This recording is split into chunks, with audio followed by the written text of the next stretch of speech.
চাবি দেওয়ার আদেশ করলেন, হুকুম করলেন। সঙ্গে সঙ্গে খানা কাবার চাবিটা সঙ্গে সঙ্গে উসমান ইবনে তালহার হাত থেকে রাহমাতাল লিল আলামিন আমার আপনার নবী সাইয়্যিদুল মুরসালিনের হাতে সঙ্গে সঙ্গে তুলে দিয়েছেন। জোরে কোন সুবহানাল্লাহ। এবার বিশ্ব নবী ডাক দিয়ে বলেন, এই উসমান ইবনে তালহা, তোমাকে আমি ওই হিজরতের পূর্বে চাবিটা চেয়েছিলাম খানা কাবার ঘরের ভিতরে 2 রাকাত নামাজ পড়ার জন্য, তুমি কেন দিলা না?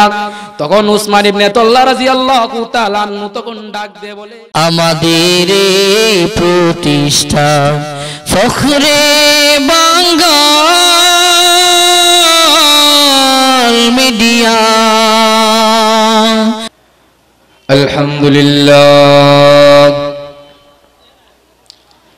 আলহামদুলিল্লাহ নাহমাদুহু ওয়া নাস্তাঈনুহু ওয়া নাস্তাগফিরুহু ওয়া নু'মিনু বিহি ওয়া নাতাওয়াক্কালু আলাইহি ওয়া নাউযু বিল্লাহি মিন শুরুরি আনফুসিনা ومن سيئات أعمالنا من يهده الله فلا مضل له ومن يضلله فلا هادي له ونشهد أن لا إله إلا الله وحده لا شريك له ونشهد أن سيدنا وسندنا وحبيبنا ومولانا محمد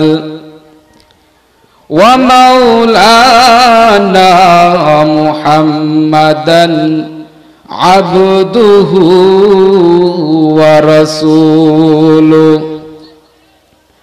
صلى الله تعالى عليه وعلى آله وأصحابه وبارك وسلم تسليما كثيرا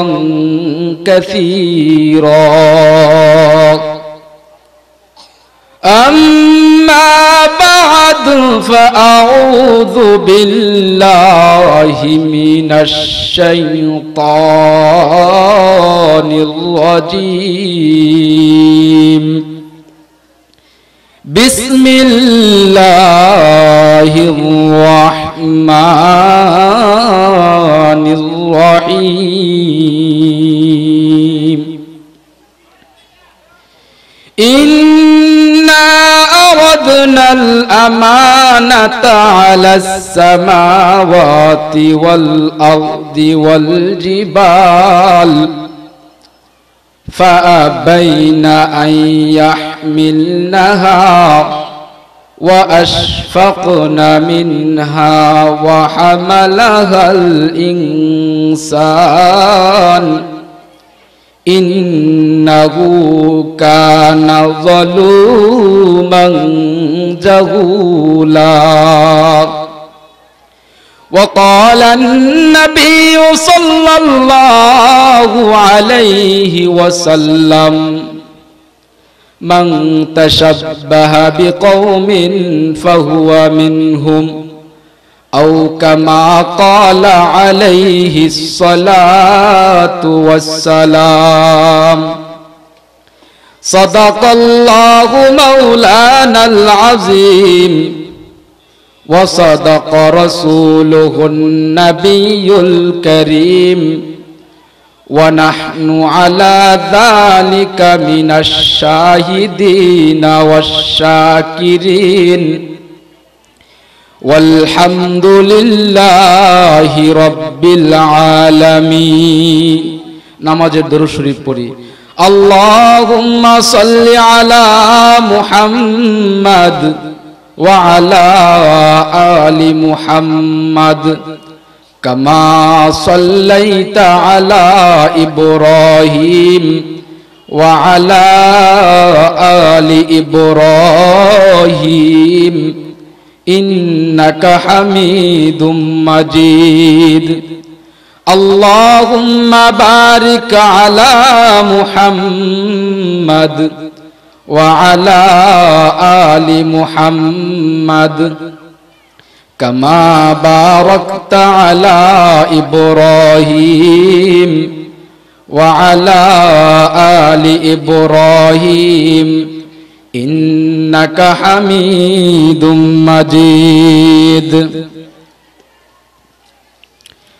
ওরে কার লাগিয়া কান্দো তুমি কার লাগিয়া হাসো ওরে কার লাগিয়া কান্দো তুমি কার লাগিয়া হাসো যে তোমারে করলো সৃজন যে তোমারে করলো সৃজন তাকে গেছো ভুলে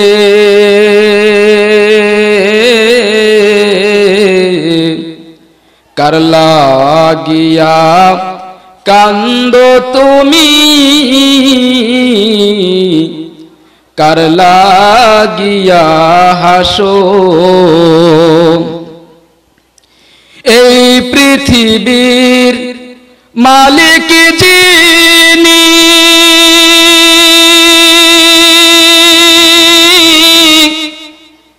জপ তারে দিবানিশি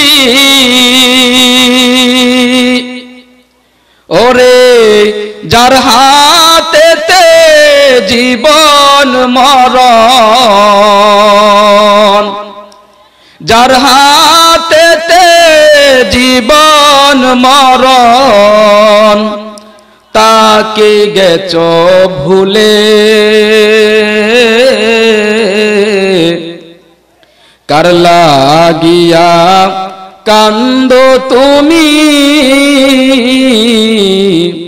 কার লাগিয়া হাসো লা ইলাহা ইল্লাল্লাহ লা ইলাহা ইল্লাল্লাহ মনোযোগ সহকারে লা ইল্লাল্লাহ লা ইলাহা ইল্লাল্লাহ লা ইলাহা ইল্লাল্লাহ আলা ইয়া সাকিনাল কসরিল মুআল্লাক সাতুদফানু আন করিবিল ফিত্তুরাবি লাহু মালাকুন ইউনাদি কুল্লা ইয়াউমিন লিদুলিল মাউত ওয়া বুনুলিল খারাবি কলিলুন উমরিনা ফি দারে দুনিয়া ওয়া মাহজি ইলা বাইতিত তুরাবি লা ইলাহা ইল্লাল্লাহ লা ইলাহা ইল্লাল্লাহ লা ইলাহা ইল্লাল্লাহ ও লা ইলাহা ও লা ইলাহা ইল্লাল্লাহ লা ইলাহা ইল্লাল্লাহ মুহাম্মাদুর রাসূলুল্লাহ সাল্লাল্লাহু আলাইহি ওয়াসাল্লাম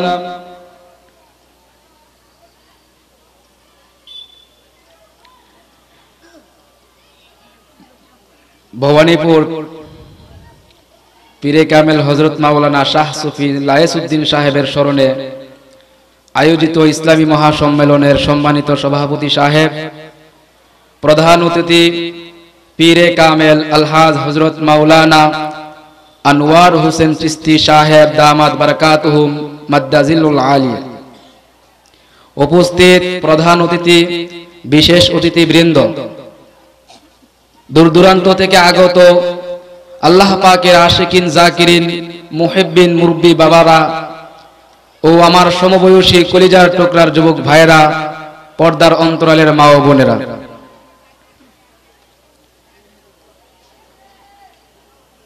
দুনিয়ার শুরু লগ্ন থেকে এই পর্যন্ত মানুষ যতই সামনে এগোচ্ছে, আস্তে আস্তে করে মানুষ উন্নতির দিকে যাচ্ছে। জোরে কোন ঠিক না বেঠিক? মানুষ আগের মতো এতটা সরল মনা এখন থাকে না। সবাই এখন আস্তে আস্তে দেখা যায় চতুর হয়ে যাচ্ছে। সবাই যেন সবাই সবকিছু মোটামুটি বুঝতে পারে। আমল করা না করা এটা বড় দেখা যায়। মানুষ সবকিছু বুঝে, আমল করুক আর না করুক, কিন্তু মানুষ বুঝে সবকিছু। একটা সময় অত্র এলাকার গুলোর মধ্যে আমি দেখতাম, যেহেতু আমার গ্রামটা আপনাদের পার্শ্ববর্তী এলাকায় রাজাপুর গ্রাম, ওই এলাকার মধ্যে দেখতাম, বেশিরভাগ আমাদের এলাকার মধ্যেও দেখতাম যে মানুষ এই শীতের সিজনের মধ্যে, শীতের সময়ের মধ্যে যাত্রা গানের একটা আসর জমাইতো। জোরে কোন ঠিক না বেটি? যারা সাদা দাড়িওয়ালা হয়ে গেছে তারা বুঝবো, বাবারা বুঝবো, ঠিক না? শীতের সিজন আসলে মানুষ যাত্রার গানের আসর বসাইতো। কিন্তু আল্লাহর রহমতে দেখা যায় এখন মানুষ ওই দিকে না যাইয়া মানুষ এখন বুঝে যে আসলে ওইগুলো কাজগুলো ভালো নয়, গান বাজনা ইত্যাদি এগুলো ভালো নয়। এই জন্যই মানুষ এখন ভালো কাজের দিকে আগাইতেছে। জোরে কোন ঠিক না বেটি? আর এই ভালো কাজের মধ্যে সবাই কিন্তু শরীক হতে পারে না। টাকা থাকলেই যে মানুষ যে ভালো কাজ করতে পারে এটা কিন্তু ঠিক না। জোরে কোন ঠিক না বেটি? অনেক মানুষের লক্ষ লক্ষ টাকা, কিন্তু হজ করাটা তৌফিক আল্লাহ দেয় নাই। এমন আছে না বাবারা? কি যুবক ভাইরা, কথা কন না কেন? এমন আছে কি না? টাকা আছে লাখ লাখ টাকা, কিন্তু হজ করার মতো তার তৌফিক নাই। এই জন্যই কবি বলতেছে, আমি আল্লাহ টাকা দিয়ে ধনী বানাইলাম, আমি আল্লাহ টাকা দিয়ে ধনী বানাইলাম, কত ধনী কানে ধরে রাস্তায় বসাইলাম। জোরে কোন ঠিক না বেটি? আমি আল্লাহ টাকা দিয়ে ধনী বানাইলাম, আমি আল্লাহ টাকা দিয়ে ধনী বানাইলাম, কত ধনী কানে ধরে রাস্তায় বসাইলাম। আমি আল্লাহ যখন দিব, আমি আল্লাহ যখন দিব, নিয়ে তুমি কুল পাবা না, আমি আল্লাহ কাইরা নিলে টের পাবা না। জোরে কোন ঠিক না বেটি? মুসলমান ভাইরা রে আমার, ও আমার যুবক ভাই, লক্ষ্য করে শুনুন, পয়গম্বর মূসা আলাইহিস সালাতু ওয়াস সালামের জমানার মধ্যে একজন ধনাঢ্য ব্যক্তি ছিল, নাম তার কারুন। নামটা কি? পয়গম্বর মূসা আলাইহিস সালাতু ওয়াস সালাম ওই কারুনকে ডেকে বলে, ও কারুন, আমার মাওলা তোমাকে এত ধন সম্পদের মালিক বানাইয়া দিয়েছে রে কারুন। কেমন ধন সম্পদ ছিল কারুনের? ইতিহাসের পাতার মধ্যে পড়লে বোঝা যায়, কারুনের সম্পদের যে গোডাউন ছিল, যেখানে সম্পদ জমা রাখত, ওই কারুনের গোডাউনের চাবি বহন করার জন্য একটা নয়, দুইটা নয়, 70টা উট বুঝাই করে এক জায়গা থেকে অন্য জায়গায় নিয়ে যাইতো। জোরে কোন সুবহানাল্লাহ। পয়গম্বর মূসা আলাইহিস সালাতু ওয়াস সালাম কারুনকে ডেকে বলে, ও কারুন, আমার আল্লাহ তোমাকে এত লক্ষ লক্ষ কোটি কোটি সম্পদের মালিক বানাইয়া দিয়েছে রে কারুন, তোমার ওই সম্পদ থেকে কিঞ্চিত পরিমাণ অল্প কিছু সম্পদ তুমি আমার আল্লাহর রাস্তায় ব্যয় করো। কারুন তখন ডাক দিয়ে বলে, না রে পয়গম্বর না, আমি আমার অঢেল সম্পদ থেকে অনেক সম্পদ থেকে অল্প পরিমাণের সম্পদও আমি তোমার আল্লাহর রাস্তায় দান করতে পারবো না। পয়গম্বর মুসা আলাইহিস সালাতু ওয়াস সালাম অত্যন্ত রাগান্বিত নবী ছিলেন, অনেক গরম নবী ছিলেন। নবীজি যখন সেই কথাটা শুনলেন, পয়গম্বর মুসা যখন শুনলেন কারণ অস্বীকার করতেছে, আল্লাহর রাস্তায় কিছু দান সম্পদ করার জন্য অস্বীকার করতেছে, ওই কারণ যখন অস্বীকার করলো, আল্লাহর কুদরত বোঝা বড় কঠিন।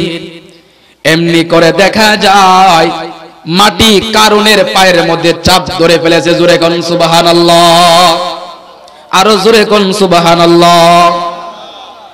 এমনি দেখা যায় ওই কারুনের মাটি যখন কারুনকে গ্রেফতার করে ফেলেছে, পাকড়াও করে ফেলেছে, কারুন আস্তে আস্তে করে মাটির নিচে যখন ডাবতে লাগলো, ডাবতে ডাবতে যখন একটা পর্যায়ে যখন হাঁটু পর্যন্ত চলে গেছে মাটির নিচে, কারুন বুঝে ফেলেছে আল্লাহর গজব তাকে ধরে ফেলেছে।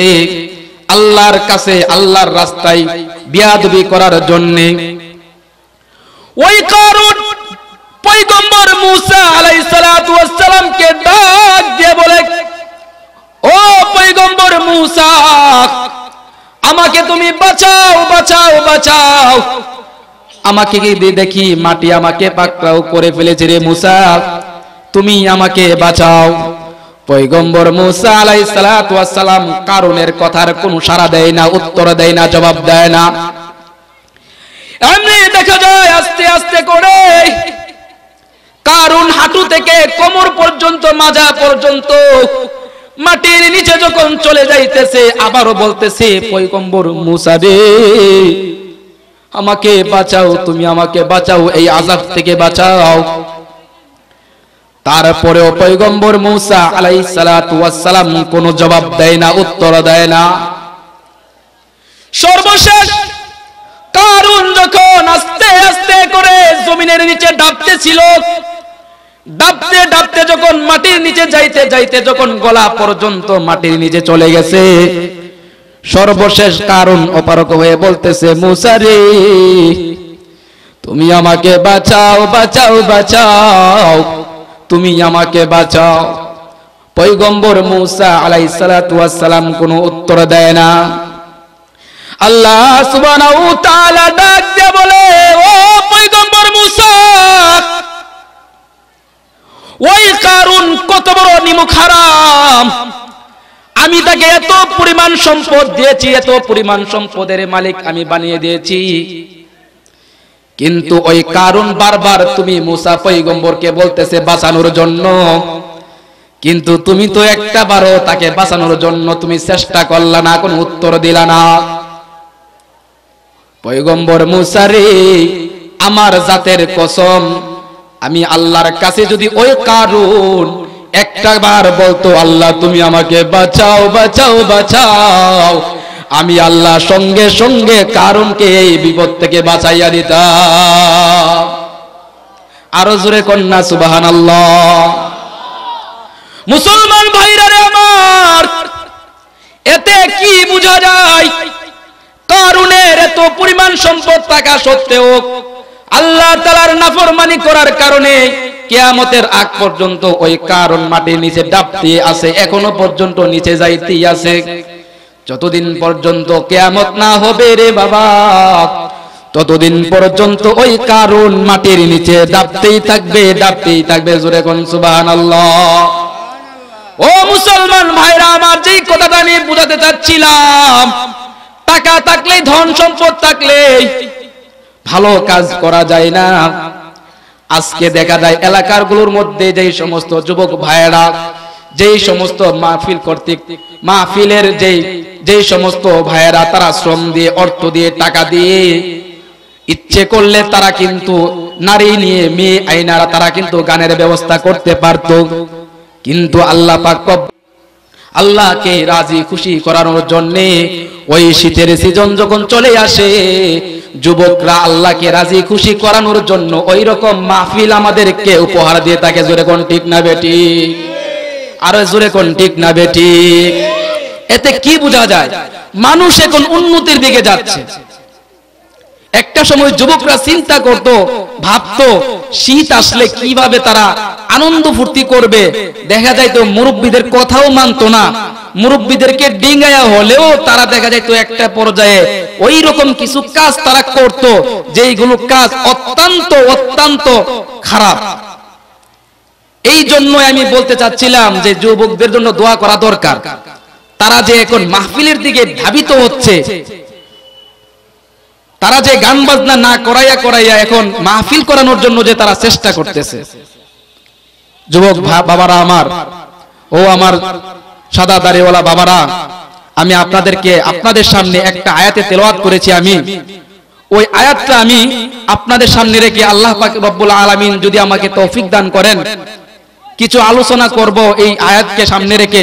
আল্লাহ পাক রব্বুল আলামিন আমাকে আমল করার এবং আপনাদেরকেও আমল করার তৌফিকটুকু দান করেন। সকলে বলেন আমিন। আমি যে আজকে আয়াতটা আপনাদের সামনে তেলাওয়াত করেছি, আজকে আমার বিষয়বস্তু হলো আমানত। আমানত সম্পর্কে আমি আজকে আপনাদের সামনে কিছু আলোচনা রাখব। কর্তৃপক্ষ যতক্ষণ পর্যন্ত আমাকে এখানে টাইম দিয়ে রাখবে ততক্ষণ পর্যন্ত আমি আলোচনা চালিয়ে যাব ইনশাআল্লাহ। আপনারা যদি সারা রাত্র এখানে বসে থাকেন ইনশাআল্লাহ সারা রাত্রই চালিয়ে যাব ইনশাআল্লাহ। আমি আপনাদের সামনে আমানত সম্পর্কে একটা আয়াত তেলাওয়াত করেছি।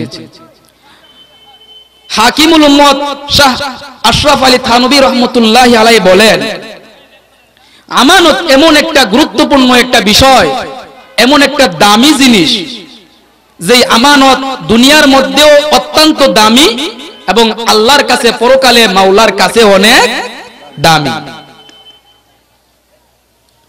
আল্লাহ পাক রব্বুল আলামিনের বন্ধু, আখিরি জামানার পয়গম্বর, আমার আপনার নবী, শ্রেষ্ঠ নবী, দু জাহানের কান্ডারি, রাহমাতাল লিল আলামিন, সাইয়্যিদুল মুরসালাইন, ওই বিশ্ব নবী সাল্লাল্লাহু আলাইহি সাল্লাম সাহাবীদেরকে বলতেছেন, তার হাদিসের মাধ্যমে বলতেছেন যে পৃথিবীর মধ্যে শুরু লগ্ন থেকে আজ পর্যন্ত কিয়ামতের আগ পর্যন্ত যা আল্লাহ পাক রব্বুল আলামিন সৃষ্টি করেছেন, ওই সকল সৃষ্টির আল্লাহ তাআলার সৃষ্টিকুলের যত সৃষ্টি আছে প্রত্যেককে আল্লাহ পাক রব্বুল আলামিন আমানত নামক কাঠগড়ায় দাঁড় করাইয়া হিসাব নিকাশ নেবেন, গুড়ে গুড়ে পাই টু পাই হিসাব নেবেন আমার আল্লাহ রব্বুল আলামিন। জোরে কোন সুবহানাল্লাহ। আল্লাহ পাক রব্বুল আলামিনের বন্ধু বলতেছেন, আল্লাহ সুবহানাহু ওয়া তাআলা একটা সময় লৌহে মাহফুজকে ডেকে বলবে, ও লৌহে মাহফুজ, আমি তোমার কাছে 30 পারা কালাম আমানত রেখেছিলাম, এই আমানত কোথায়, আমার কাছে ফেরত দাও। কি করেছো তুমি আমাকে বলো। লৌহে মাহফুজ তখন ডাক দিয়ে বলবে, ওগো আল্লাহ, ওগো আমার মালিক, আমার কাছে যে আপনি আমানত রেখেছিলেন 30 পারা কালাম, তা ঠিক, কিন্তু এই 30 পারা কালাম আমার কাছ থেকে জিবরাইল আলাইহিস সালাতু ওয়াস সালাম নিয়ে গেছে। আবার আল্লাহ পাক রব্বুল আলামিন হযরতে জিবরাইল আলাইহিস সালাতু ওয়াস সালামকে ডাক দিয়ে বলবে, জিবরাইল, কোথায় তুমি, আমানতের কাঠগড়ায় দাঁড়াও, বলো লৌহে মাহফুজ থেকে 30 পারা কালাম তুমি এনে কোথায় রেখেছো, কি করেছো, হিসাব দাও, আমানতের হিসাব দাও।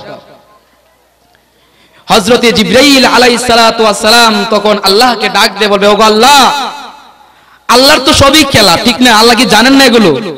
জানেন, তারপরেও প্রশ্ন করতেছে, তারপরেও মানুষের মাধ্যমে বিষয়গুলো তাকরার করে নিচ্ছেন।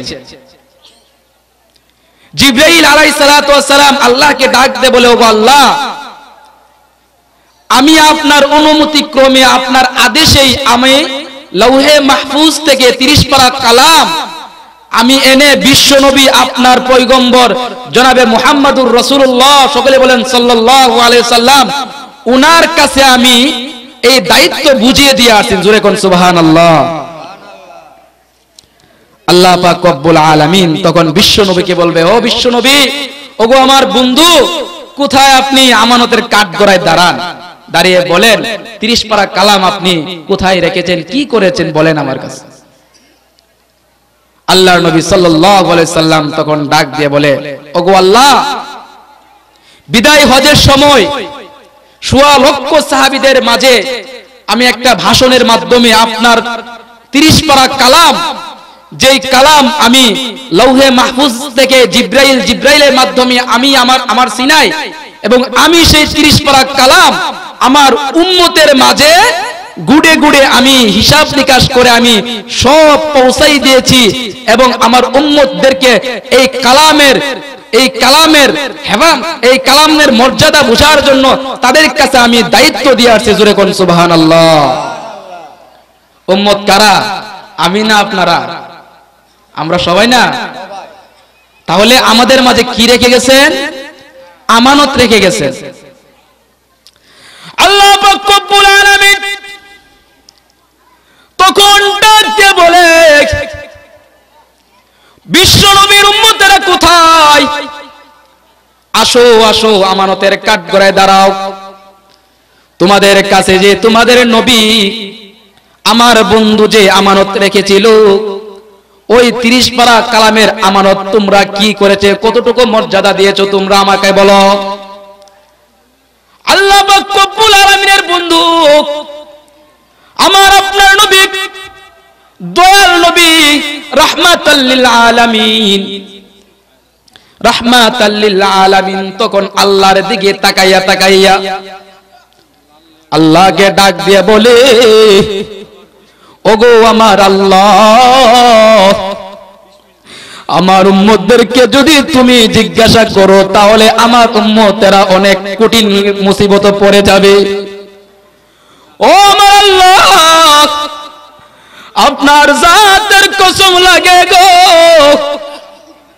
ওই কালামের আমানত সম্পর্কে আমার উম্মতদেরকে প্রশ্ন না করে আমানতের কাঠগড়ায় না দাঁড় করাইয়া তোমার কাছে আমি আকুতি মিনতি করি গো, আমার ওই কালাম সম্পর্কে, আপনার কালাম সম্পর্কে আমার উম্মতদেরকে না জিজ্ঞাসা করিয়া আপনি আপনার কালামকে জিজ্ঞাসা করেন, আপনার কালামকে কারা কারা হেফাজত করেছে। জোরে কোন সুবহানাল্লাহ, আরো জোরে জোরে কোন সুবহানাল্লাহ।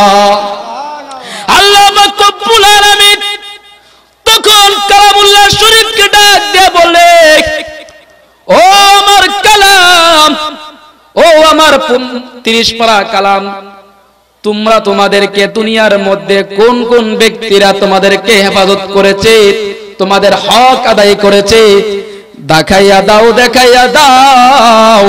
ওই সমস্ত মানুষদেরকে আমি তালাশ করে করে বাইচা বাইচা আমার তৈরি জান্নাতের মধ্যে তাদেরকে প্রবেশ করাইয়া দিব। জোরে কোন সুবহানাল্লাহ, আরো জোরে জোরে কোন সুবহানাল্লাহ।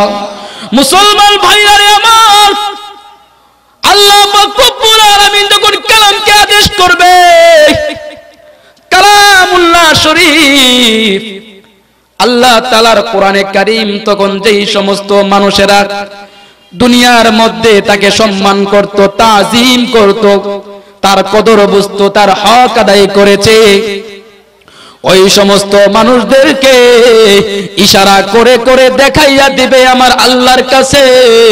আর বড় বেহেশতের ফেরেশতারা ওই সমস্ত মানুষদেরকে দইরা দইরা আল্লাহ পাক রব্বুল আলামিনের তৈরিকৃত জান্নাতে প্রবেশ করাইয়া দিবে। এমন মানুষদেরকে কালাম শাফাআত করবেন, সুপারিশ করবেন।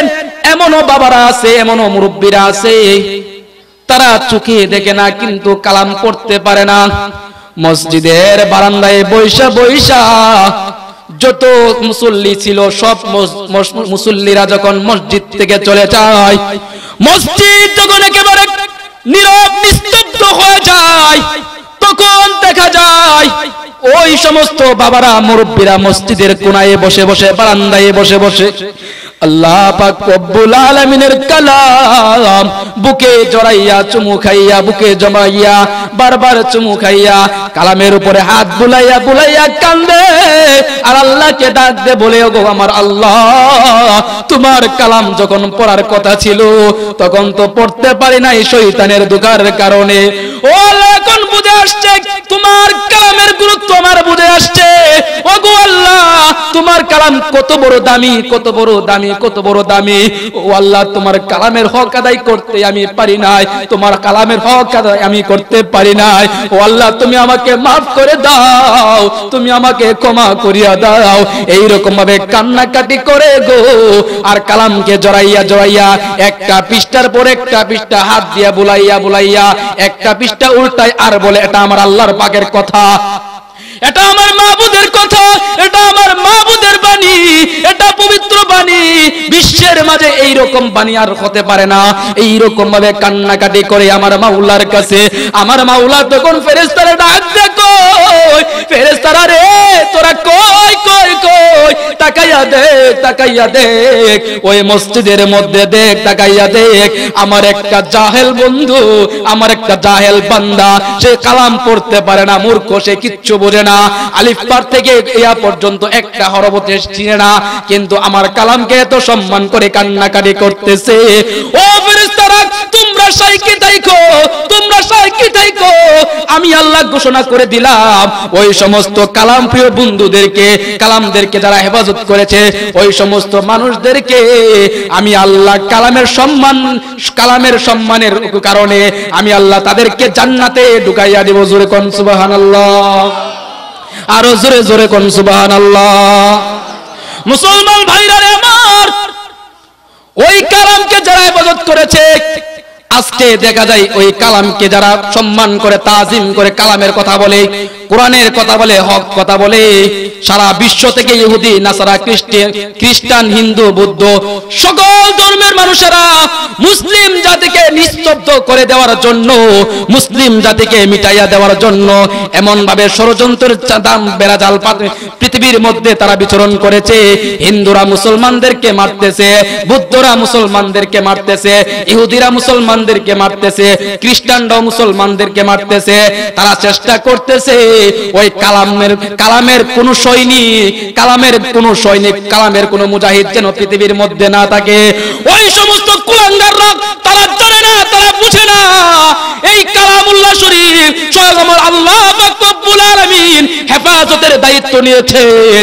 ওই কালামকে যতই ষড়যন্ত্র করুক না কেন, আমার আপনার ছেলে মেয়েদের মাধ্যমে ওই কালাম, ওই ছোট্ট ছোট্ট মাসুম বাচ্চাদের কলবের মধ্যে, অন্তরের মধ্যে আল্লাহ পাক রব্বুল আলামিন কালাম সংরক্ষণ করে হাফেজ বানাইয়া ওই সমস্ত কুলাঙ্গার নাস্তিক বেঈমানদেরকে দৃষ্টান্ত দেখানোর জন্য ছোট্ট ছোট্ট মুসলমান বাচ্চাদেরকে 30 পারা কালাম মুখস্থ করে করে এটা প্রমাণ করে দিচ্ছে। ও ইহুদিরা, ও খ্রিস্টানরা, ও বৌদ্ধ, ও হিন্দুরা, দেখ, তাকাইয়া দেখ, আমার মাওলার পাক রব্বুল আলামিনের কালাম কিভাবে মুসলমানের সন্তানরা তারা বুকে ধারণ করে হেফাজত করতেছে। জোরে কোন ঠিক না বেঠিক, আরো জোরে জোরে কোন ঠিক না বেঠিক। যতই ষড়যন্ত্র করুক না কেন, ওই কালাম পৃথিবীর মধ্যে আছে, কিয়ামত পর্যন্ত থাকবে। ওই কালামকে বিন্দু পরিমাণও ওই কালামকে ষড়যন্ত্র করে, ওই কোরআনকে ষড়যন্ত্র করে, কোরআনের মুজাহিদদেরকে, কোরআনের সৈনিকদেরকে কোশ্চিন কালেও টকশুর মধ্যে যতই বাউলাইয়া বলুক না কেন ইসলামের বিরুদ্ধে, এমনকি সংসদের মধ্যে দাঁড়াইয়া যেই সমস্ত কুলাঙ্গার নাস্তিকরা, ইহুদিদের দালানরা, এজেন্টরা সংসদের মতো পবিত্র জায়গার মধ্যে দাঁড়াইয়া যেই দেশের মুসলমান 90% মুসলমান, তারা মুসলমান, আজকে ওই সংসদে দাঁড়াইয়া যেই সমস্ত কুলাঙ্গাররা কওমি মাদ্রাসাদেরকে নিয়ে কটূক্তি করে, কওমি মাদ্রাসাদেরকে বলে বিষ বৃক্ষ বলে, ওই সমস্ত নাস্তিক বেঈমানরা বেশি দিন পার হতে পারবে না, আর আমরা পার হতে দিব না। জোরে কোন ঠিক না বেঠিক। কারণ এই দেশ, মুফতি আমিনী রহমাতুল্লাহ আলাইহি জন্ম নিয়েছে। এই দেশের মধ্যে ফখরে বাঙ্গাল রহমাতুল্লাহ আলাইহি জন্ম নিয়েছে। এই দেশের সন্তান হলো এই দেশের মধ্যে শাহজালাল ইয়ামানি রহমতুল্লাহি আলাইহির দেশ, এই দেশের মধ্যে অনেক আউলিয়া কেরাম তারা জন্মগ্রহণ করেছে। যতই ষড়যন্ত্র করুক না কেন, ওই কোরআনের ষড়যন্ত্র করেও তারা কোনোদিন পার হতে পারে না, আর কোনোদিন পার হতে পারবে না। জোরে কোন ঠিক না বেঠিক?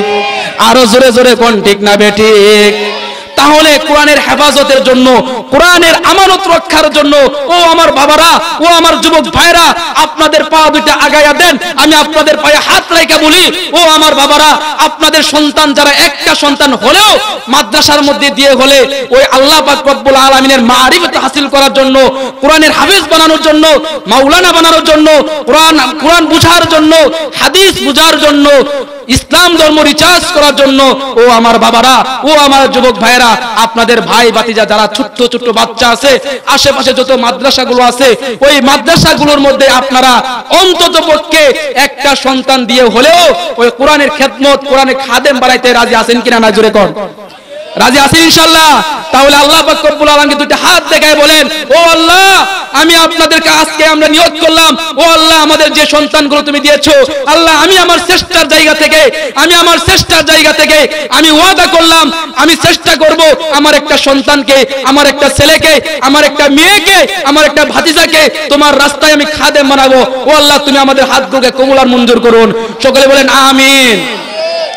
হাত নামান। বাবারা আমার, দেশ কোন দিকে আগাইতেছে আপনারা ভালো করে জানেন, আমার বলার কিছু নাই। আমি আজকে আমানত সম্পর্কে কথা বলবো। এতক্ষণ আমরা কালামের আমানত সম্পর্কে আমরা বুঝলাম। আরেকটা আমানত আছে, মালের আমানত। কিসের আমানত ভাই? মালের। উসমান ইবনে তলহার একজন সাহাবী, একটা সময় হিজরতের পূর্বে রাসূল সাল্লাল্লাহু আলাইহি সাল্লাম যখন মক্কা বিজয় করেন নাই, তখন দেখা যাইতো রাসূল সাল্লাল্লাহু আলাইহি সাল্লাম খানায়ে কাবার ভিতরে 2 রাকাত নামাজ পড়ার জন্য উসমান ইবনে তলহা নামক একজন ব্যক্তিকে, সে আবার পরবর্তী সাহাবী হয়ে গেছিল, সে একজন সাহাবী, ওই উসমান ইবনে তলহার হাতে এই খানায়ে কাবার চাবি ছিল, চাবি তালা খোলার জন্য বলছিল, ওই উসমান ইবনে তালহা, তোমার কাছে যে খানায়ে কাবার চাবিটা আছে, তুমি আমাকে চাবিটা দাও, আমি ওই খানায়ে কাবার ঘরের ভিতরে 2 রাকাত নামাজ পড়ে আমি চলে যাব। উসমান ইবনে তলহা আল্লাহ রাসূল সাল্লাল্লাহু আলাইহি সাল্লামকে চাবিটা দেন নাই। তখন সাল্লাল্লাহু আলাইহি সাল্লাম উসমান ইবনে তলহাকে বলে, হে উসমান ইবনে তলহা, শুনে রেখো, মনে রেখো, ওই খানায়ে কাবার ওই চাবিটা বেশি দিন ধরে নয়, এই চাবি ইনশাআল্লাহ চাবি একদিন আমার হাতে আসবে। জোরে কোন সুবহানাল্লাহ। তারপর হিজরত হয়ে গেল, অনেক বড় লম্বা কাহিনী। মক্কা যখন বিজয় হয়ে গেল, রাসূল সাল্লাল্লাহু আলাইহি সাল্লাম যখন আবার মদিনার মধ্যে আসলো, তখন দেখা যায় উসমান ইবনে তলহাকে রাসূল সাল্লাল্লাহু আলাইহি সাল্লাম খুঁজতেছেন। সাহাবীদেরকে বলতেছে, ও সাহাবীরা, দেখো তো উসমান ইবনে তলহা কোথায়? জোরে কোন না সুবহানাল্লাহ। কেন খুঁজতেছে মনে আছে তো? এই সাবির জন্য। আর এভাবে হাতগুলো বলতেছে, আজকে খালি না করে দেখো, তারে কয়টা বাজাই আমি। উসমান ইবনে তলহা রাদিয়াল্লাহু তাআলা আনহু তখন রাসূল সাল্লাল্লাহু আলাইহি সাল্লামকে ডাক দিয়ে বলে, আল্লাহর নবী গো, আপনার সাহাবী ওমরকে থামান। জয় মাত্র উসমান ইবনে তলহা রাদিয়াল্লাহু তাআলা আনহুকে চাবি দেওয়ার আদেশ করলেন, হুকুম করলেন। সঙ্গে সঙ্গে খানা কাবার চাবিটা সঙ্গে সঙ্গে উসমান ইবনে তলহার হাত থেকে রাহমাতাল লিল আলামিন আমার আপনার নবী সাইয়্যিদুল মুরসালিনের হাতে সঙ্গে সঙ্গে তুলে দিয়েছেন। জোরে কোন সুবহানাল্লাহ।